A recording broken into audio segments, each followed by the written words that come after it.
یہ آج سوچا جا سکتا ہے کہ آپ یہاں سے امریکہ جا رہے ہیں، ایک کانٹیننٹ سے دوسرے کانٹیننٹ میں جا رہے ہیں اور آپ چند گھنٹوں میں وہاں پہ پہنچ جائیں گے، لیکن اس دور میں یہ چیز بالکل ممکن نہیں تھی۔ رسول پاک صلی اللہ علیہ وآلہ وسلم حضرت ام ہانی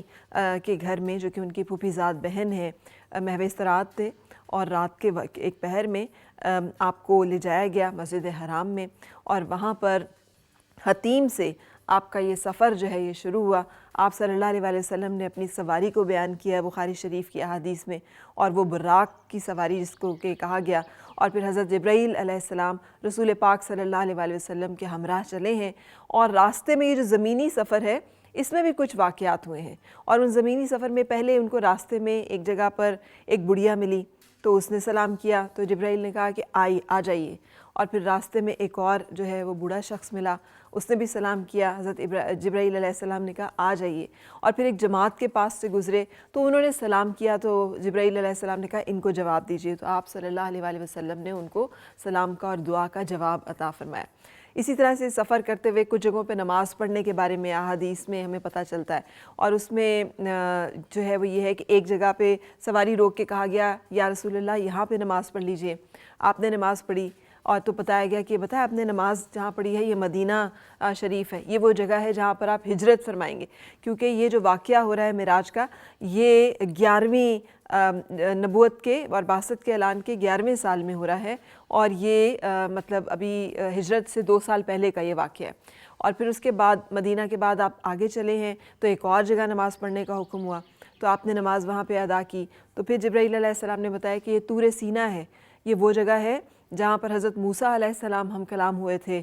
خداوند تعالیٰ سے، اور پھر وہاں سے آگے چلے ہیں اور ایک اور جگہ نماز کا حکم ہوا، وہاں نماز ادا کی، تو بتایا گیا کہ یہ بیت لحم ہے، یہ وہ جگہ ہے جہاں ولادت ہوئی ہے حضرت عیسیٰ علیہ السلام کی، اور پھر آپ صلی اللہ علیہ وآلہ وسلم باب یمانی جو بیت المقدس کا ایک دروازہ ہے وہاں سے داخل ہوئے، اور آپ صلی اللہ علیہ وسلم نے اپنی سواری وہیں باندھی جہاں انبیاء اپنی سواری جو ہے باندھا کرتے تھے، اور پھر امامت فرمائی ہے تمام انبیاء کرام کی، اور وہاں سے پھر رسول پاک صلی اللہ علیہ وآلہ وسلم نے سفر کیا ہے لامکان تک، جو انسانی گمان کی سوچ کی کوئی حد ہو سکتی ہے اس حد کو بیان کیا ہے، اور اس کے ساتھ اس یونیورس کی وسعت کا ہمیں اندازہ ہوتا ہے۔ یہ جو ہمیں بتایا گیا کہ پہلا آسمان جہاں حضرت آدم علیہ السلام سے ملاقات ہوئی، دوسرا آسمان جہاں پر حضرت یحییٰ اور حضرت عیسیٰ علیہ السلام سے ملاقات ہوئی، تیسرا آسمان جہاں حضرت ہارون علیہ السلام سے ملاقات ہوتی ہے، چوتھا آسمان جہاں پہ حضرت ادریس علیہ السلام سے ملاقات ہوتی ہے، پانچواں آسمان جہاں پر آپ داخل ہوتے ہیں اور وہاں پر حضرت موسیٰ علیہ السلام سے ملاقات ہوتی ہے، اور پھر اس طرح سے درجہ درجہ 7ویں پہ جب پہنچے ہیں تو حضرت ابراہیم علیہ السلام سے ملاقات ہوتی ہے، اور پھر سدرۃ المنتہا پہ پہنچتے ہیں، اور وہاں پہ حضرت جبرائیل علیہ السلام بھی حکم کرتے ہیں کہ میری یہ حد ہے، اس سے آگے نہیں میں جا سکتا، اور آپ صلی اللہ علیہ وآلہ وسلم اس سے آگے تشریف لے جاتے ہیں، اور عطا کیا ہوتا ہے؟ آپ صلی اللہ علیہ وآلہ وسلم کو جنت اور جہنم دکھائی جاتی ہے، دنیا اور اس کے تمام اسرار و رموز بتائے جاتے ہیں، جو باتیں جو احکامات آپ پہ نازل ہو رہے ہیں آپ اس کو آپ اسے دیکھتے ہیں، آپ اسے محسوس کرتے ہیں جو آپ کو بتایا جا رہا ہے۔ اور اس کے بعد آپ صلی اللہ علیہ وسلم کو نمازوں کا تحفہ عطا ہوتا ہے، اور آپ صلی اللہ علیہ وآلہ وسلم کو سورہ بقرہ کی آخری 2 آیات عطا ہوتی ہیں، اور آپ صلی اللہ علیہ وآلہ وسلم کو مقام محمود عطا ہوتا ہے کہ شرک کے علاوہ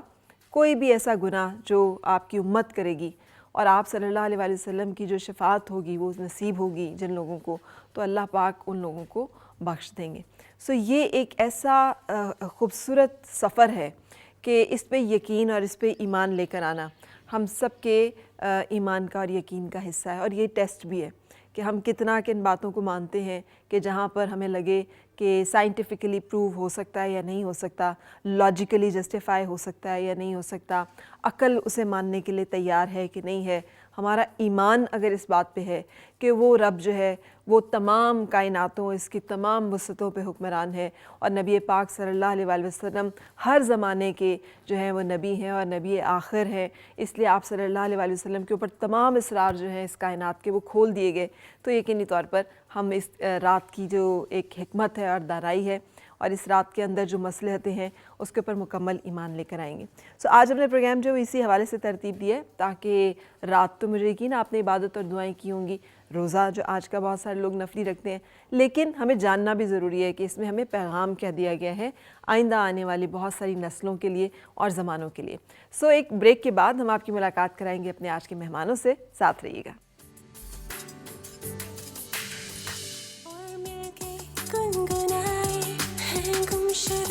خوشیاں ساری وہ ڈھونڈ لائے، آؤ پھر سے مسکرائے،